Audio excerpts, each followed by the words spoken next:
सूर्य का मकर राशि में प्रवेश करना मकर संक्रांति कहलाता है। इसी दिन सूर्य उत्तरायण हो जाते हैं। शास्त्रों में उत्तरायण की अवधि को देवताओं का दिन तथा दक्षिणायन को देवताओं की रात्रि कहा गया है। इस तरह से मकर संक्रांति देवताओं का प्रभात काल है। इस दिन स्नान, दान, जप, तप तथा अनुष्ठान आदि का विशेष महत्व है। पौराणिक मान्यता है कि इस दिन किया गया दान 100 गुना होकर प्राप्त होता है।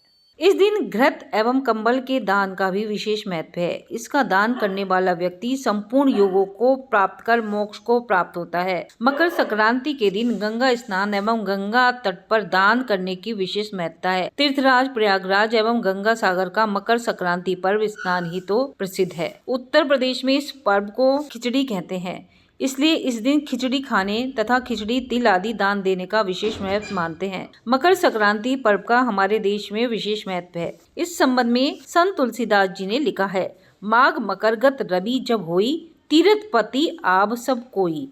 ऐसा कहा जाता है कि गंगा, यमुना और सरस्वती के संगम पर मकर संक्रांति पर्व के दिन सभी देवी देवता अपने स्वरूप बदलकर स्नान के लिए आते हैं। मकर संक्रांति पर्व प्रतिवर्ष 14 जनवरी को पड़ता है। खगोल शास्त्रों के अनुसार इस दिन सूर्य अपनी कक्षाओं में परिवर्तन कर दक्षिणायन से उत्तरायण होकर मकर संक्रांति में प्रवेश करते हैं। जिस राशि में सूर्य की कक्षा का परिवर्तन होता है उसे संक्रमण या संक्रांति कहा जाता है। मकर संक्रांति पर सबसे बड़ा मेला बंगाल के गंगा सागर के तट पर लगता है। इसके पीछे पौराणिक कथा है कि मकर संक्रांति को गंगा जी स्वर्ग में उतारकर भगीरथ के पीछे पीछे चलकर कपिल मुनि के आश्रम में जाकर सागर में मिल गई थी। गंगा जी के पावन जल से ही राजा सागर के 60,000 श्राप ग्रस्त पुत्रों का उद्धार हुआ था। इसी घटना की स्मृति में गंगा सागर नाम से तीर्थ विख्यात हुआ और 14 जनवरी को प्रतिवर्ष गंगा सागर में मेले का आयोजन होता है। इन दिनों तीर्थराज प्रयागराज में कुंभ मेला चल रहा है। मकर संक्रांति पर लाखों की संख्या में श्रद्धालु